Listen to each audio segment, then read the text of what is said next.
welcome back to Hope and Homeschool. Today we're going to be talking about the 6 things that you need to do if you are thinking about starting as a homeschooler. These are the 6 things that I did when I first started homeschooling, and just some things that I've also kind of learned along the way. I've got my notes here so I don't miss anything. And yeah, let's get started. So number 1, the first thing you want to do if you're thinking about homeschooling is to check your state requirements. Now, we homeschool in South Dakota, and it's so super easy to homeschool here. The laws are very lenient and very homeschool friendly around here. All we have to really do is submit a form, but every single state is different. So if you live in California, if you live in Texas, if you live in New York, if you live in Florida, your laws are going to be different. So make sure you check your state's requirements. Things to watch out for is, how do you inform the state that you are going to be homeschooling? Number 2, what are the requirements for homeschooling? Do you have to homeschool a certain amount of hours? Are there certain tests that you have to take at certain times? So just be aware of all of the homeschool questions. Number 2, research the different styles of homeschooling. Now, there's tons of different ways to homeschool, and every homeschool is different. You're never going to find anybody that homeschools the same way that you want to or the same way that you're going to. So what I did in the beginning is I researched, how do people homeschool? And I found out there's a bunch of different styles of homeschooling. We are going to do a video about all the different styles of homeschooling, so you kind of can get an idea of all the different styles. So if you haven't already subscribed to this channel, and you can watch out for that video. If you're watching this, maybe a few months down the road and we've already made that video, there's going to be a link for it in the description.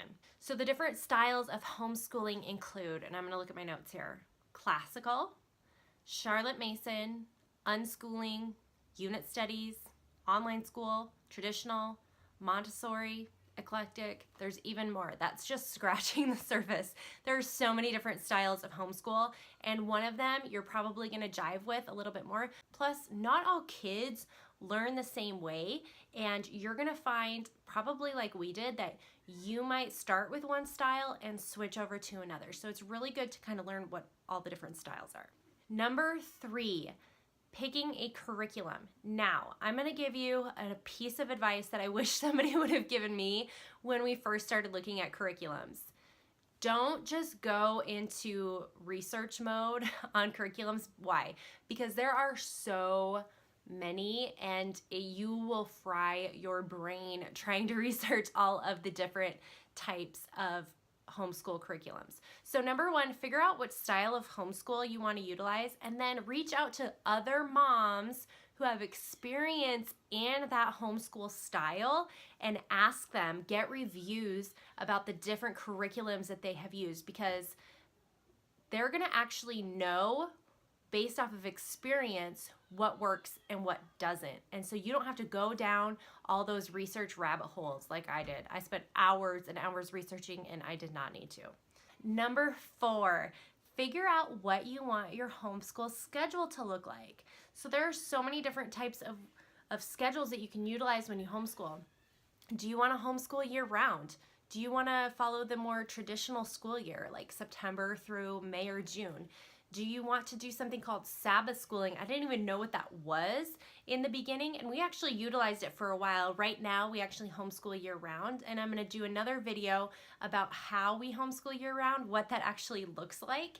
And so again, if you haven't already, go ahead and hit subscribe so that you don't miss that video.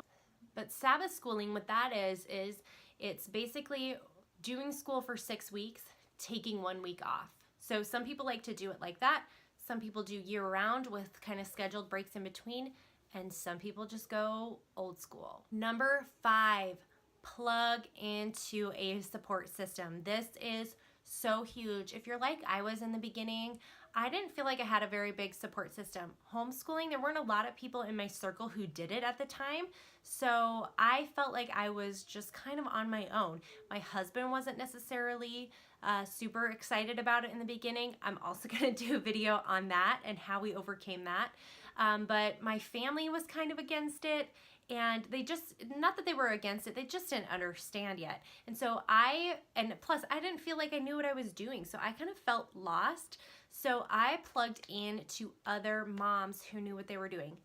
I plugged into Facebook groups that were all about homeschooling. I've started following blogs, and what I highly recommend is subscribe to some homeschool channels here on YouTube. There are so many great homeschool moms out there and so many different styles of homeschooling that you're going to gain wisdom from all of these women who've already been through it, and it's going to help build up your confidence, and you're going to learn tips and tricks for how to actually add this into your life.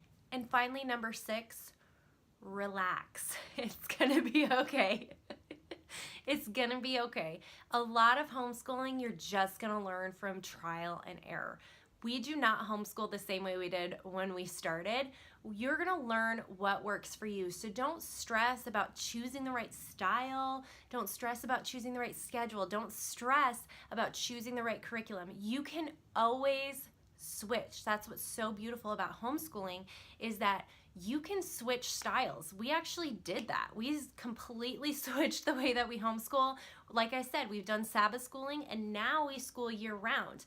You don't have to do the same thing. In fact, we just switched math curriculums in the middle of the year. You can do that when you homeschool. So just relax. You're gonna mess something up at some point. You're gonna switch things up.